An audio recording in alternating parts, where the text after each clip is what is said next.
Estoy sentado con Guillermo Castañeda, que es varias cosas. La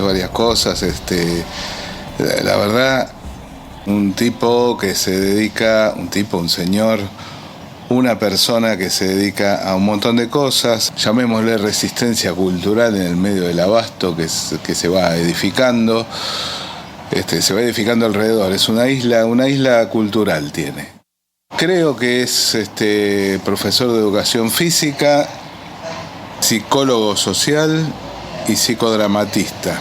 Y se dedica a algo muy importante que es juegos. O sea, hace que la gente juegue. Es una cosa rarísima. Pero bueno, Guillermo, ¿cuándo empezó todo esto? Porque vos recién cuando en la previa conversábamos que en algún momento, no sé, terminaste no sé qué cosa y te fuiste del...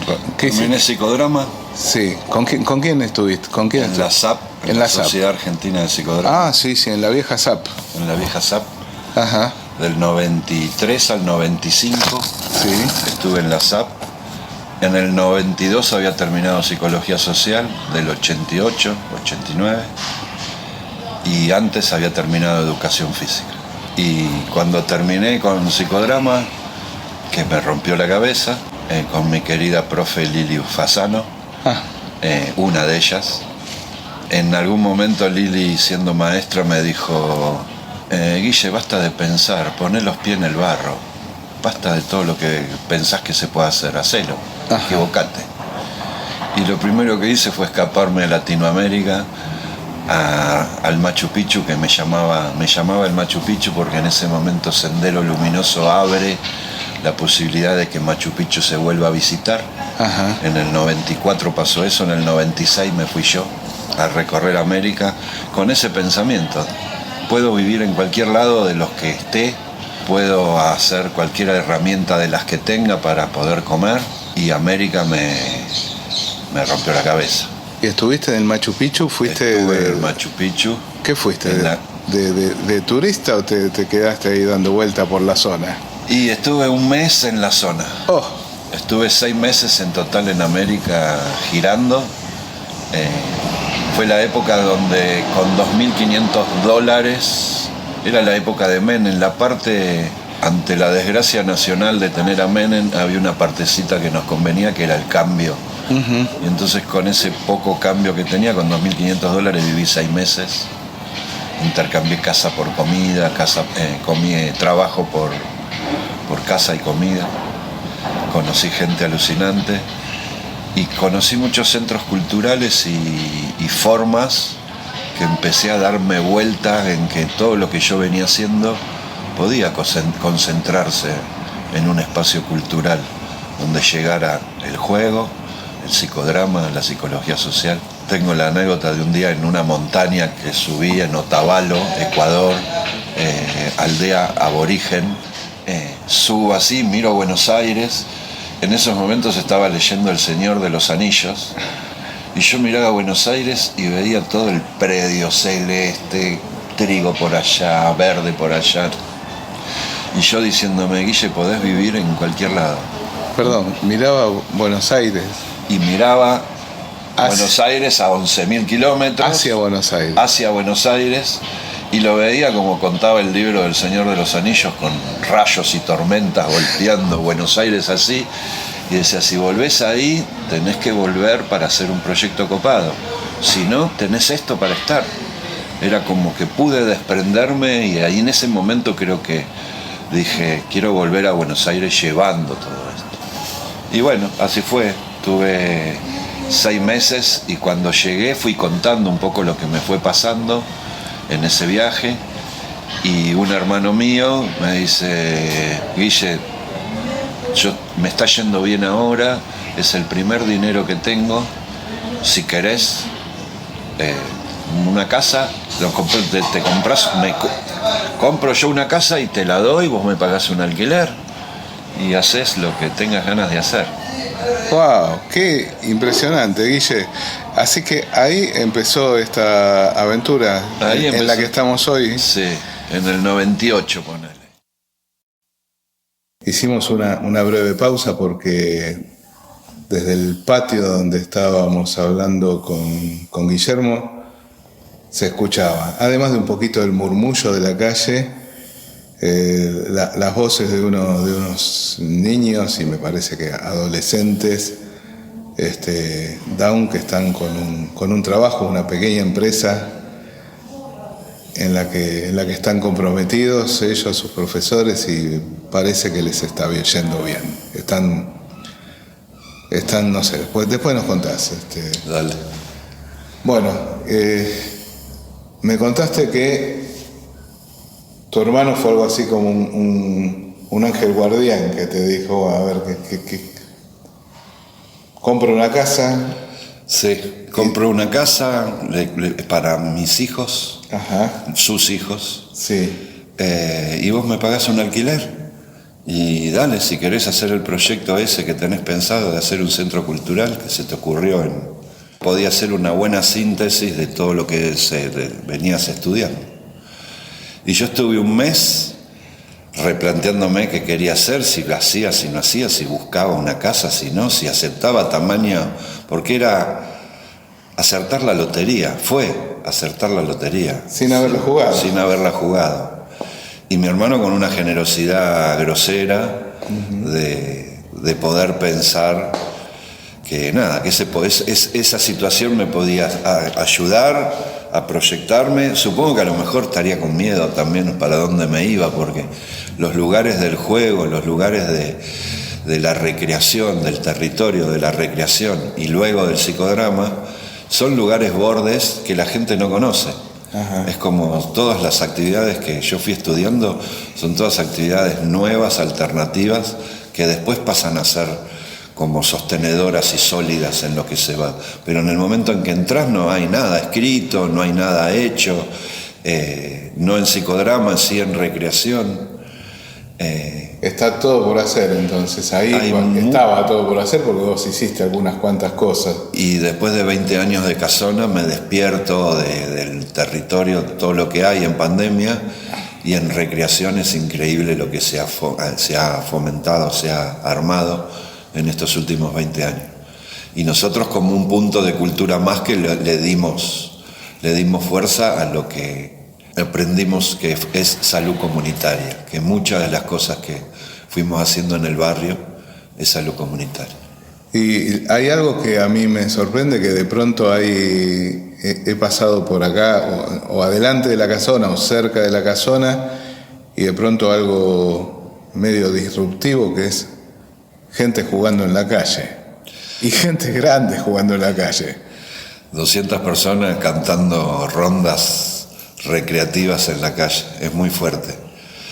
En realidad yo lo conozco eso desde que tengo 20 años, o sea, hace 40.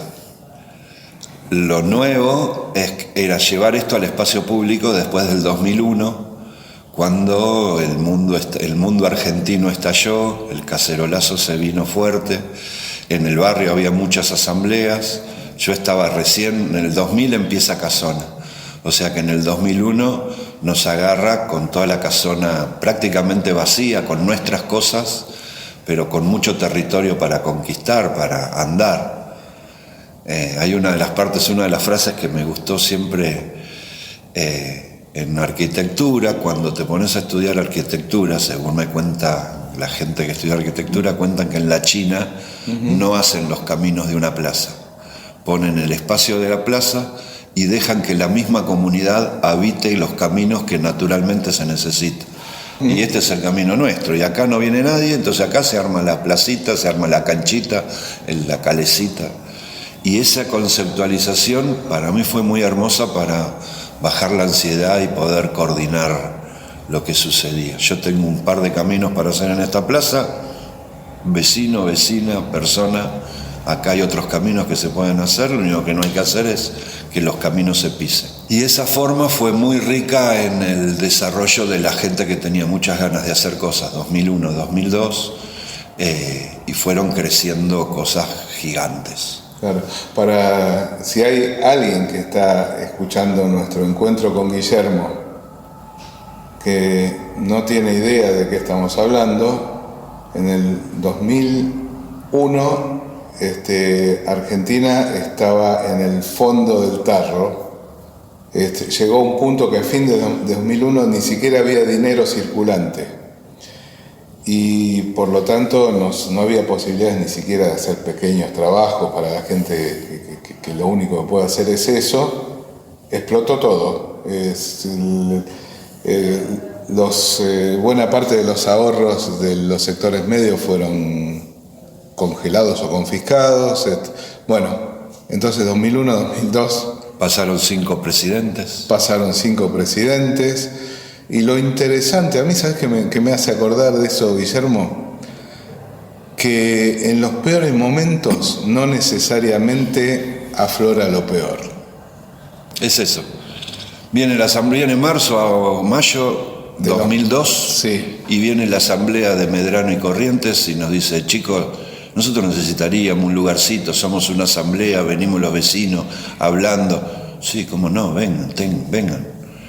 40 vecinos charlando sobre lo político, sobre la contención, sobre esto, y eso derivó en cuestiones prácticas para hacer. Bueno, ¿y qué hacemos?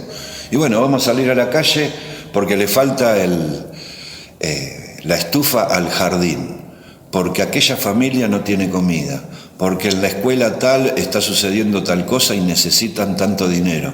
Entonces nos juntábamos en la calle, vendíamos chorizos, lo llamamos la milonga de la calle Humahuaca, eso empezó en el 2002, 2003, y empezamos con los vecinos, nosotros como uno más, el lugar de operación, digamos, pero los vecinos, había 7 vecinos de estas 3, 4 cuadras, donde venían sistemáticamente todas las 12 de la noche. A las 12 de la noche caían y tomaban el cafecito, y nosotros con un técnico de recreación, en ese momento Mati Barquiza, los mirábamos desde la barra y decíamos, che, ¿qué podemos hacer con esto? Porque era un embole a las 12, cuando yo te quería decir que viniesen personas a retrasar tu ida a dormir. Pero decíamos, bueno, ¿cómo lo podemos ver, aprovechar, qué le podemos hacer? Y un día surgió, che, queremos hacer, y les mostramos un dibujito donde estaba al frente de la casona un lugar donde vendían chorizo, gente bailando tango, banderines, y les dijimos, tenemos ganas de hacer esto, ¿se prenden? Sí. Inmediatamente uno dijo, yo pongo los primeros $100 para armarlo, para comprar la carne y armar lo que necesitemos. Después del evento yo lo retiro. Ajá. Dale, sí, vamos. Eso se llama inversión de riesgo.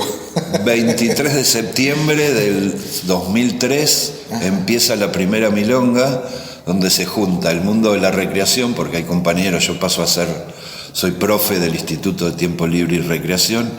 Vinieron algunos alumnos porque había un congreso en ese momento, 70 más 80 vecinos que estábamos ahí, armamos una joda de 150 personas, 200 personas.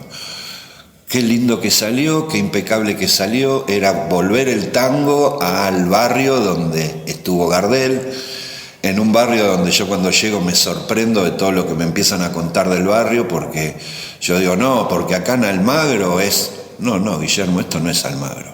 Es Almagro en el mapa, pero esto es el Abasto. Y entonces empieza a haber me empieza a llegar una catarata y una lluvia de lo que es la identidad del barrio, con todo lo que había, y nosotros empezamos como a transmitir eso, a hacer antenas de eso. Ajá. Desde el punto de vista de la división de la ciudad de Buenos Aires, acá se juntan 2 comunas. Se juntan 2 comunas, y también se juntan 2 eras, porque hasta el 2007, nosotros entramos en el 2000. En el 2007 cambia nuestra comuna, y lo que antes tenía un límite que está a 2 cuadras para allá, pasó a ser un límite de 1 cuadra para allá. Ajá. El CGP2 Sur trabajaba para allá. Nosotros nos correspondía al CGP Sur, tenemos a 2 cuadras el Abasto, y tuvimos este cacerolazo que permitió desde algún lugar bueno, es decir, fue horrible lo que sucedió, pero nos conectó con las instituciones del barrio. A mí me gusta dibujar.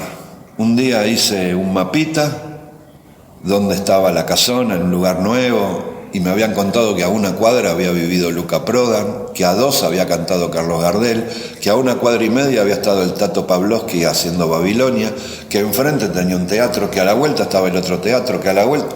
Todo eso lo marqué en un mapita, Y ese mapita lo puse en la vidriera, y en la vidriera pasó el compañero de la revista El Abasto de ese momento, Rafael, y me dice: che, te voy a cagar el mapa, lo puedo poner en la revista. Maravilloso. Entró en la revista lo vio el comunal del CGP, nos llama y nos dice: chicos, tenemos ganas de hacer un mapa con este dibujo, con esta forma, pero agrándenlo hasta la vía, y hasta nos dio algunas coordenadas, y se hicieron en ese momento desde ¿qué era? Era Ibarra como jefe de gobierno, como jefe de gobierno, sí. y Antolín Magallanes como jefe del CGP en ese momento, y se armaron 40.000 mapas del Abasto, Mapabasto, donde desde algún lugar entramos en un circuito de gente que tenemos un mapa de ese momento del 2000, donde la mitad de ese mapa no pasó al 2003, porque se fueron cayendo en el 2000, 2001, 2002, las instituciones se fueron cayendo. Estamos hablando de teatros, de centros culturales, claro, resistir esa... De hoteles, de algún restaurante, de grupos de trabajo y de grupos de vecinos, de asambleas participando. Entonces había una combustión muy grande en el barrio. Empezó una pelea para, acá a 4 cuadras hay una lucha ganada muy linda, que es el Parque de la Estación, que es un lugar que está al lado de la vía. ¿Qué querían hacer ahí? Torres. ¡Pah! Desde las tierras del Estado venderlas para hacer torres. Y en ese momento un grupo de 10 vecinos empezaron a decir: queremos un lugar verde, necesitamos un lugar verde, aquí no hay lugares verdes. Y se logró tener, después de 20 años, empezó hace 2 años la inauguración del parque en plena pandemia, es una lucha y una pulseada con el gobierno de la ciudad y los vecinos. Ajá. Y ahí hay una batalla que es todo hermoso como para... Pero ahora está afianzada el Parque Verde. Está afianzado el Parque Verde, existe el Parque Verde, sí, pero todavía falta el otro lado de la vía. O sea que estamos luchando para que se haga... Que se ha valorizado porque hay un Parque Verde enfrente ahora. Sí. Y una lucha porque el gobierno de la ciudad, al ver lo que está sucediendo con ese parque, porque apenas pusieron el parque se llenó por la necesidad de espacio verde. Ajá. Y los vecinos organizándonos para que haya un entramado cultural creativo, y a la medida de nosotros los vecinos, que no tenemos ganas que el parque tenga rejas, ajá, que queremos que tenga la flora natural. Entonces volvieron las mariposas al barrio. ¡Wow! ¡Qué impresionante! Para la escucha, nos escucha una persona nada más. Para la escucha que no sabe de qué está hablando Guillermo, Buenos Aires es una ciudad donde de Córdoba hacia el norte se puede encontrar una buena proporción de espacios verdes. De la avenida Córdoba, como si se partiera la ciudad. Hacia el norte hay una linda proporción de espacio verde, pero después hay tan poco espacio verde que el promedio final es horrible, espantoso. Es el de menor densidad de espacios verdes de toda la capital, Almagro. Y además, aún teniendo en cuenta que en las estadísticas de espacios verdes se suman hasta los canteros y las terrazas de algunas empresas que por hacerlo no pagan impuestos. Sí. Que por hacer terrazas verdes. Vos pasás por la calle Sánchez Bustamante cruzando la vía y ahí tenés como 50 metros verdes que están en el techo. Bueno, y los canteros que a veces dividen canteros de 40, pongamos hasta 80 centímetros, son contados como espacios verdes. Sí. Bien, pero estamos en toda esta movida de organización, de juego. Este grupo de vecinos de hace 20 años es lo que hoy también está madurando como algo muy fuerte de lo que sucede hoy. O sea, hay un proceso que llevó la casona íntimamente, y hay un proceso que llevó el barrio, donde la casona participó de ese entramado. En aquel momento lo que sucedió fue que con este grupo de vecinos empezamos a hacer milongas. Empezamos a hacer milonga para recaudar plata para la estufa, para recaudar plata para acá, para recaudar plata y también para la casona. Porque el arreglo con los vecinos fue, che, hagamos un acuerdo para tener. Entonces yo decía, la casona con que gane el doble, un día de evento de lo que gana normalmente, está ok. Pero resta esto. Entonces esto va para allá, esto va para allá. Cuando no supimos qué hacer, los mismos vecinos dijeron, esto va para ustedes, para que se puedan sostener. Y eso fue muy fuerte, porque sostuvo la casona hasta el 2004, diciembre del 2004, de septiembre a diciembre del 2004 hicimos 10 milongas callejeras en la calle, con arte, música, juegos y vecinos trabajando. Era hermoso. El de frente sacaba la silla, la electricidad, el otro sacaba otra cosa. Bien, Guille, me estás contando entonces toda esta historia y se desprende con obviedad de que hay gente, vecinos que están acá dando vueltas, seguramente van y vienen, pero que son portadores de esta historia durante 20 años. Ahora, ¿qué siguen haciendo? Y una pregunta así, casi personal. ¿Vienen jóvenes a la casona? Porque los que eran jóvenes hace 20 años ahora son un poquito más adultos. No digo que no sean jóvenes, pero son un poco más adultos. La generación que viene atrás de las de 40 está empezando a venir a la casona, se engancha con alguna de las iniciativas, te trae iniciativas. Sí, Casona generalmente fue de jóvenes en la década ganada del 2000 al 2010, 2015. Fue muy fuerte lo que se fue armando desde las juventudes. Vienen jóvenes y tienen como que por un lado podés armar tu propio grupo haciendo tu propia historia, o sea, pueden venir jóvenes a hacer cumbre de juegos callejeros, el Cujuca, la cumbre de juegos callejeros, que ahora me gustaría cumbre de juegos callejeros, contarte algo de esto, porque fue una de las cosas muy fuertes que surgió en Casona. Y los jóvenes vienen de formas diferentes y por diferentes cosas. Casona se da la particularidad de que vos podés venir todas las noches y no estás enterado de todo lo que sucede en el sábado o durante el día. Y podés venir durante el día y no estás enterado que a la noche funciona como un barcito en la venta de cervezas, que a la vez es la parte que nos banca, no tenemos subvenciones. Ahora, pospandemia, sí, empezamos a entrar en todas las subvenciones que podemos. De hecho, el piso de la Sala Blanca lo pudimos arreglar por una subvención, porque vino de pandemia con una altura gigante. El piso se arruinó porque entró humedad y durante 2 años la humedad lo hizo bosta. No te preocupes por decir bosta, porque se entiende que el piso se hizo bosta.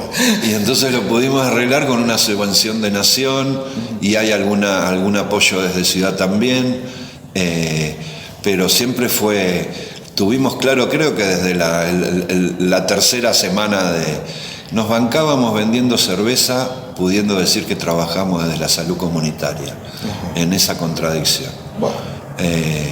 Y entonces la venta de cerveza nocturna de los viernes y sábados nos bancaba todas las posibilidades de hacer los proyectos que hacíamos que no tienen rédito económico.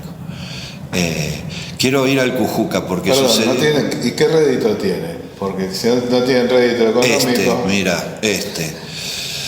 Voy a hacer este hilo de vida. Estamos en el 2000, se produce el cacerolazo, en el 2002 empiezan los vecinos a participar, en el 2003 se manifiestan acciones concretas, prácticas, operativas en la calle, haciendo cortes de calle culturales, haciendo charlas culturales, haciendo contención cultural, social, comunitaria, de discusiones que pasaban en el barrio. Y todo ese grupo de vecinos, acá 15 cuadras, vino Cromañón. Cromañón destruyó el barrio, nos apagó. Cromañón fue un desastre, una discoteca que se incendió en donde murieron 196 personas. 196 personas casi la totalidad muy jóvenes. Y todo el grupo de vecinos nos apagamos, no queríamos salir a la calle, nos sentíamos como que era una especie de falta de respeto a lo que estaba sucediendo, políticamente estaba todo hirviendo y nos metimos para adentro. En el 2005 cada uno de los grupos de vecinos se metió para adentro. Ahora lo bueno es que ese meterse para adentro sirvió para que después nacieran 3 proyectos en el 2006 muy fuertes que aún hoy continúan. Uno es salud mental, o sea, había grupos de vecinos que trabajando en salud mental y sabiendo que la casona estaba dispuesta a recorrer estos caminos y armar estos caminos mientras no molestara a otros, nos propusieron hacer un café Basaglia, un café donde a los locos se traían personas usuarias en salud mental y se trataba de trabajar para que esos usuarios de salud mental estuvieran 1 o 2 años en el bar, pudieran salir de la internación, llegar a un lugar donde aprendieran a ser mozos, bacheros, cocineros y atención general, y después teóricamente iban a irse a otros lugares y venir otros usuarios de salud mental. Esto lo armaron 3 vecinos, se empezó a armar en las mañanas de la casona, que eran los días que nosotros no usábamos. ¿Este era un proyecto comunitario? Era un proyecto que bajaba desde Italia con una subvención desde Italia, donde estaba salud desde nación, salud desde ciudad, psicólogos, psicoterapeutas, era toda una línea de gente de trabajo que estaba con 6 o 7 compañeros usuarios de salud mental acá, con 2 o 3 socioterapeutas, haciendo de la mañana de la casona un bar hacia afuera.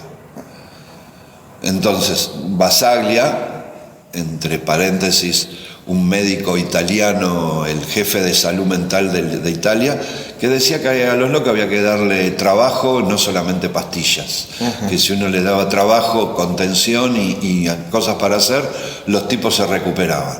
Los tipos, las tipas, ¿no? Bueno, hicimos ese proyecto, llega el 2010, 2011...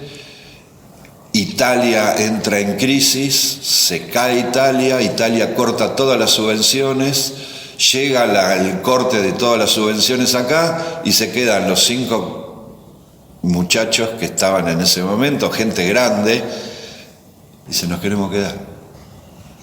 No tenemos lugar para ir, no nos queremos volver al sanatorio nos queremos quedar, ¿podemos? Discusión interna de Casona es cooperativa de trabajo. O así fue, aunque no lo fue antes, hasta que armamos la cooperativa siempre se trabajó cooperativamente, reuniones de cerebros colectivos de Casona, a pensar, a ver, esto que nos puede beneficiar, dónde tenemos que tener, bueno, quédense.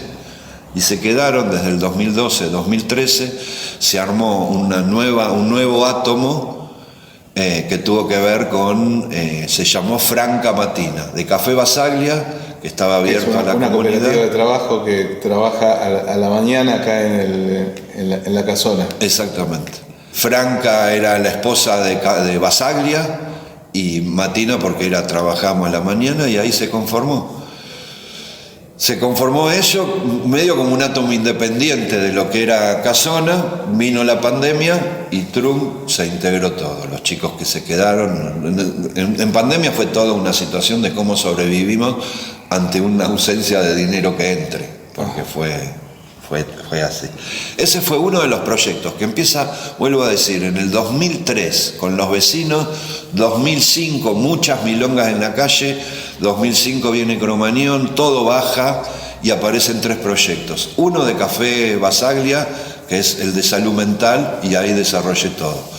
Otro de derechos humanos, militantes de derechos humanos del barrio, gente que hoy ya tiene 70, 80 años, haciéndoles un homenaje. Encontraron que en el armado de las baldosas para la memoria, justicia y memoria, podían los familiares tener por primera vez un lugar donde llorar a su desaparecido entre el 76 y el 83, desaparecido en proceso militar. Sí.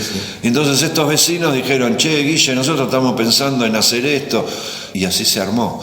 Mientras tanto, en el 2006, 2007, 2008, las milongas seguían y los encuentros en la calle seguían.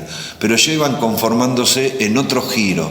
Un grupo pensando en la locura, otro grupo pensando en la salud mental, en los derechos humanos, armando estas baldosas que aún hoy se siguen poniendo baldosas en los determinados lugares de los desaparecidos y en muchos casos por primera vez encontrando un material sólido donde los familiares vienen, se arma la baldosa en la calle.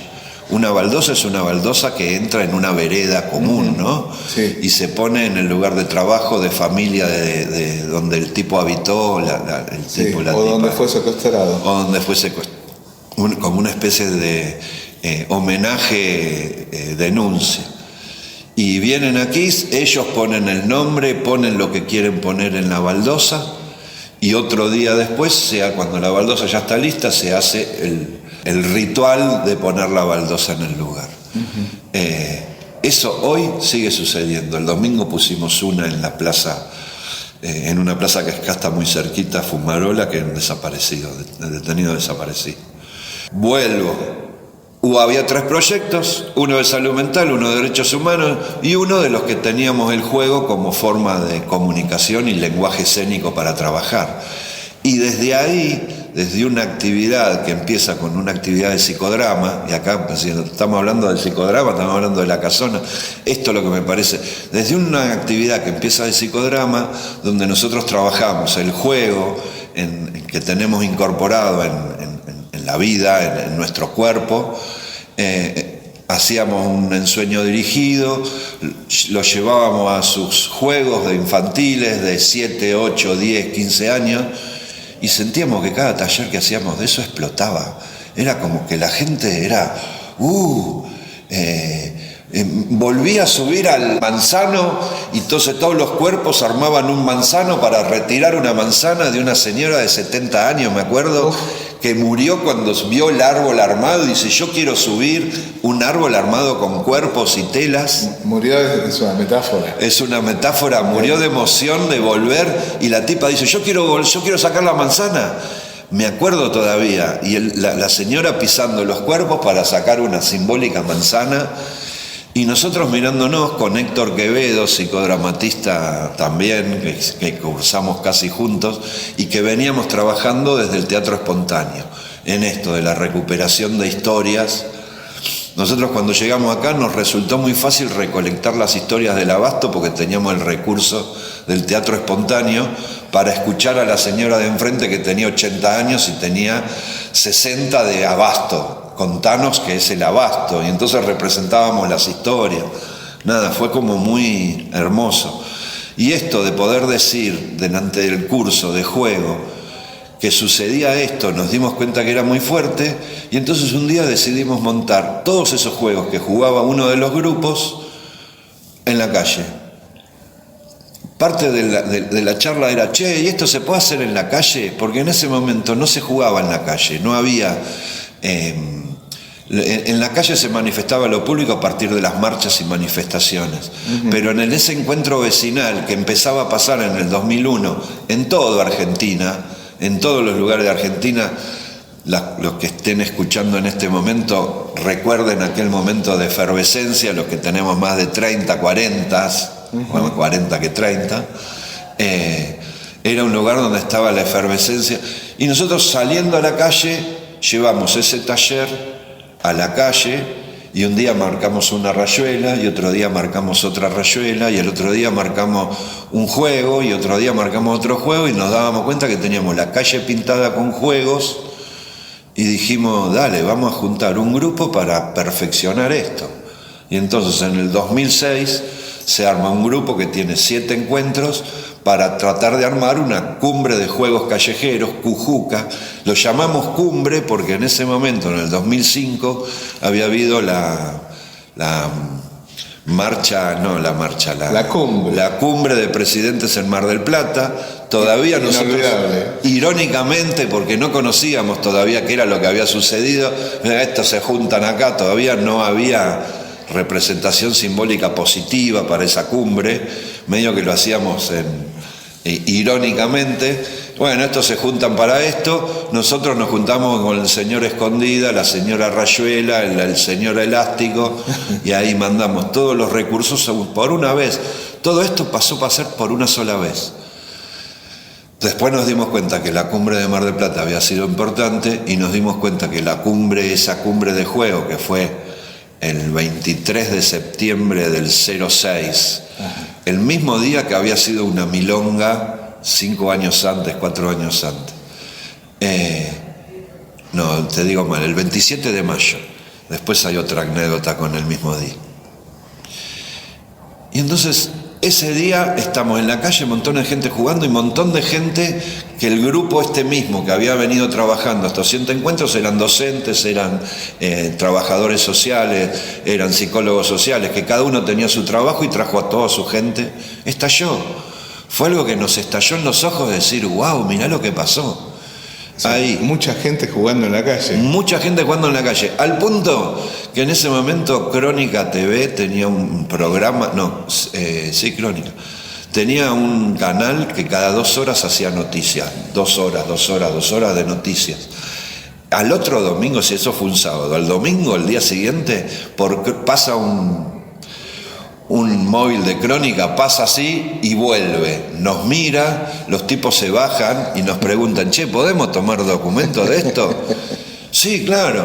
Bueno, por Crónica cada 2 horas estaban hablando sobre los juegos de la infancia de cada uno, los juegos callejeros, porque en el Abasto había pasado tal cosa. Fue una cosa hermosa de coincidencias, y una de las compañeras que estuvo en ese curso taller, que trabajaba en Ciudad Oculta, que es una villa de Buenos Aires, un barrio vulnerable, dice, yo voy a llevar esto a Ciudad Oculta. Y ahí se va para Ciudad Oculta a armar el Cujuca, dice, ¿me ayudás? Dice, Mariela Esperanza. Y fuimos allá, fue muy hermoso cuando había médicos, el cura, gente de juegotecas barriales, gente de diferentes espacios, seríamos 8 o 10 personas, que una de que esta compañera le había contado a todos, le había mostrado la foto, les había invitado a hacerlo, se abrió el mapa de Ciudad Oculta y dijeron, bueno, ¿y dónde la hacemos? En esta calle, no, ahí no, que están estos que se pelean con esto otro. Acá, no, que es un gran lugar de venta de zaranga. Y acá, no, hasta que se encontró la calle, pero para mí era un flash estar metido en la decisión del grupo de trabajo pensando Ciudad Oculta desde un lugar buscándole salud.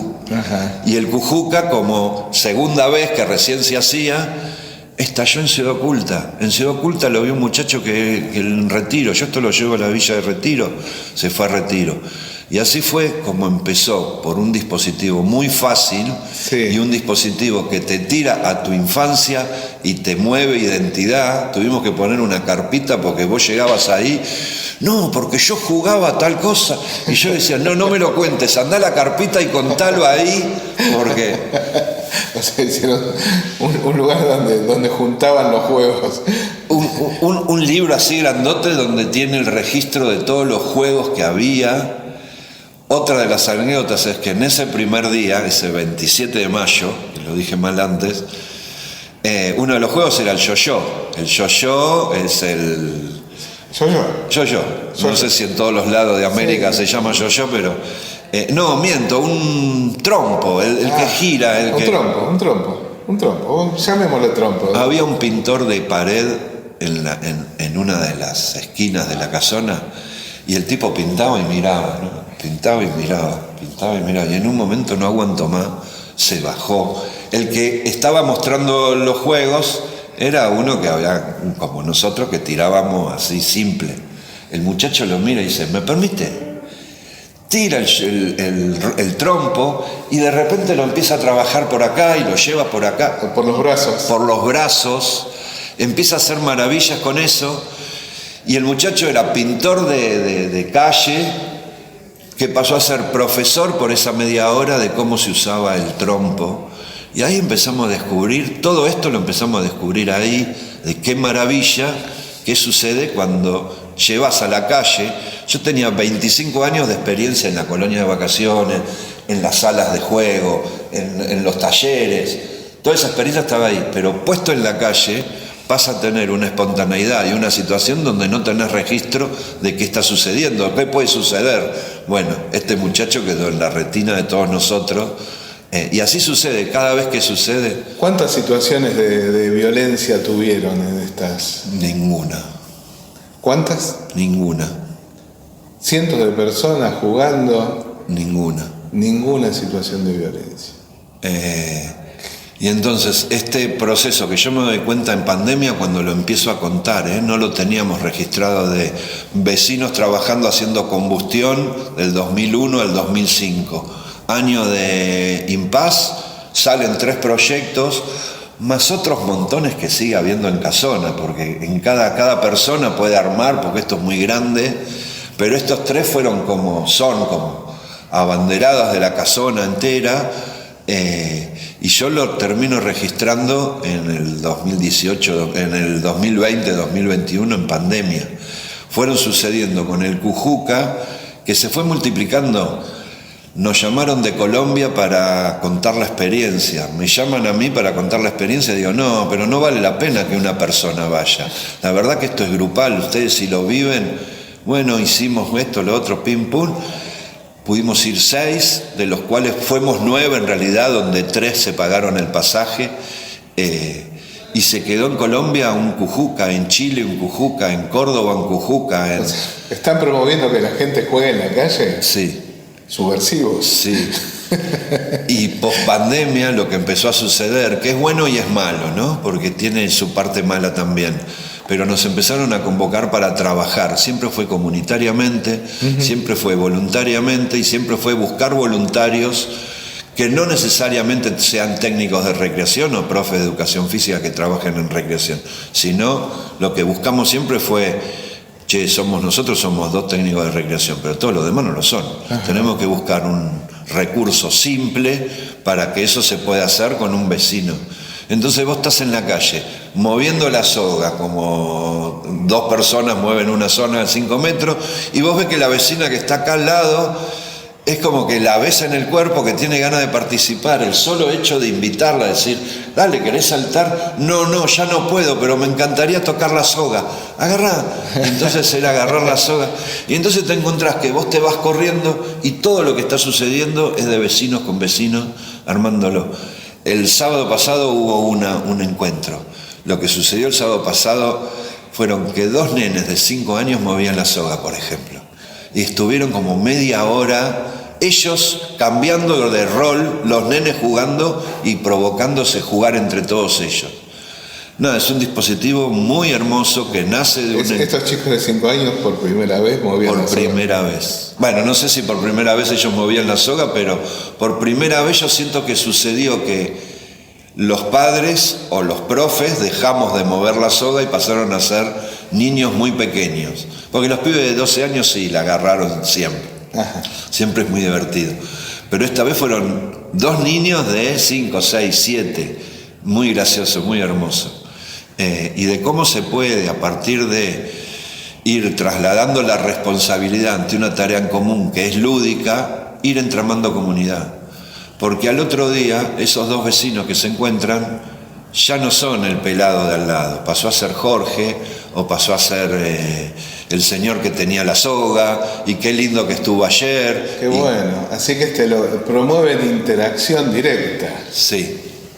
Dejan de ser una cara en el almacén o en el súper. Sí. Wow, qué bien. Y cuando está cerrado, o los días que estuvimos cerrados con pandemia, de venir a decir, chicos, abran, esto no es lo mismo, este barrio no es lo mismo si ustedes no están abiertos. Y ahora solo abrimos 3 días. Vamos con mucha vulnerabilidad y fragilidad, ¿no? Sí, sí. Y la frutilla del postre del Cujuca, vuelvo a decir, 3 proyectos, uno de salud mental, uno de derechos humanos, y hoy siguen los 3 creciendo. Nos convocan, por ejemplo, ahora estamos desde una municipalidad y nos pagan para hacer lo que venimos haciendo. Pero maravilloso. Entonces, eso por un lado es maravilloso, por el otro lado hay una parte de la voluntariedad y del trabajo.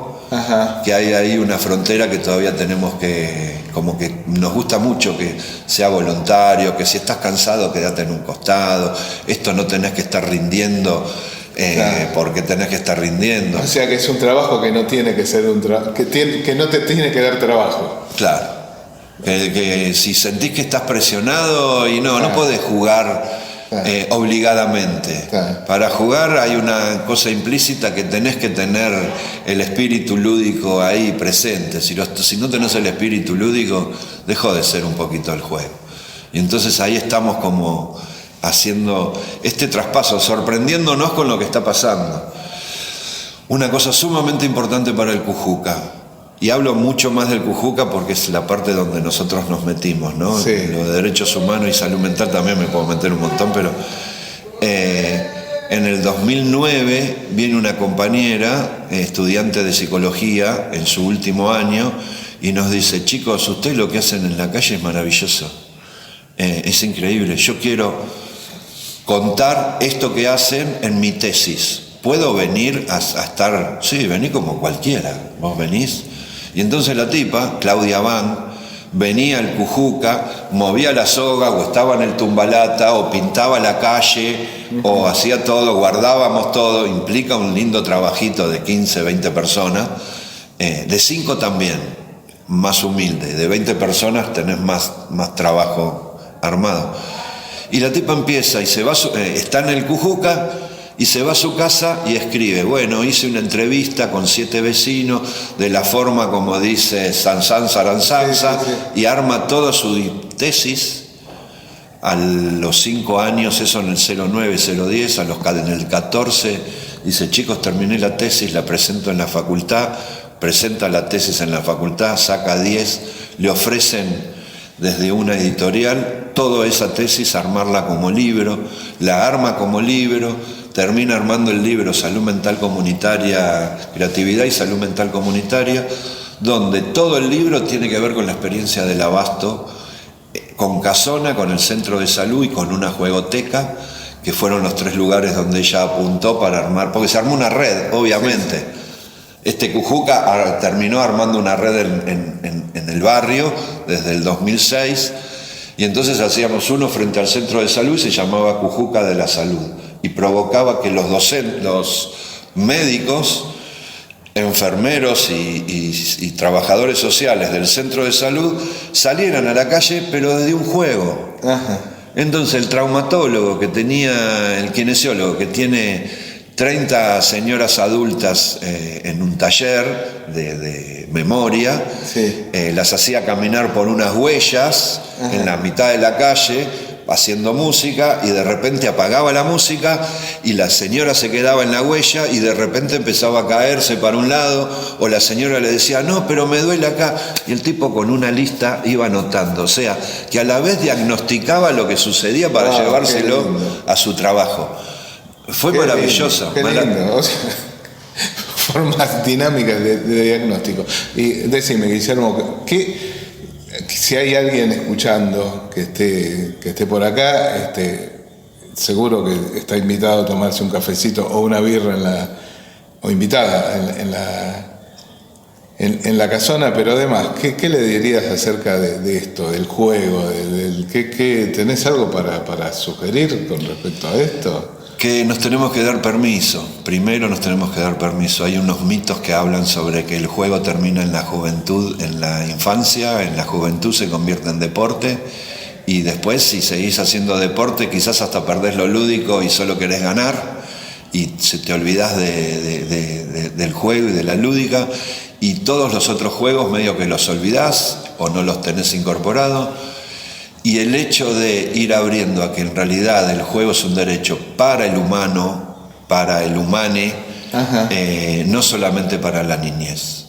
Y entonces eso, desde algún lugar, nosotros provocándonos trabajar con aquellas personas que trabajan con niñeces, fuimos visualizando, descubriendo, y nos pasó a nosotros mismos, que empezamos a estar mejor nosotros. Y entonces Claudia, esta compañera que termina haciendo el libro, es la que nos va transmitiendo: chicos, lo que ustedes hacen es salud comunitaria. O sea, provocan que una comunidad elija qué rituales hacer, qué fiestas festejar, cómo encontrarse, cómo hacer determinadas cosas en una agenda anual. Nosotros sabemos que el primer evento es el cumpleaños de la casona, el 25 de mayo, el segundo es la quema de muñeco barrial, en junio, que después es la toma de Almagro en septiembre, y así vamos armando una lógica. Ahora, posterior pandemia, es una lógica con más red todavía, porque la internet nos juntó. Hay que ver si de verdad después concretamos que esa red en la acción es verdadera y surge. El otro día, en este fin de semana, hicimos la toma de Almagro, que está haciendo en esta semana, y es muy hermoso lo que está sucediendo, con 14 centros culturales, todos juntos promoviendo que la cultura popular es salud colectiva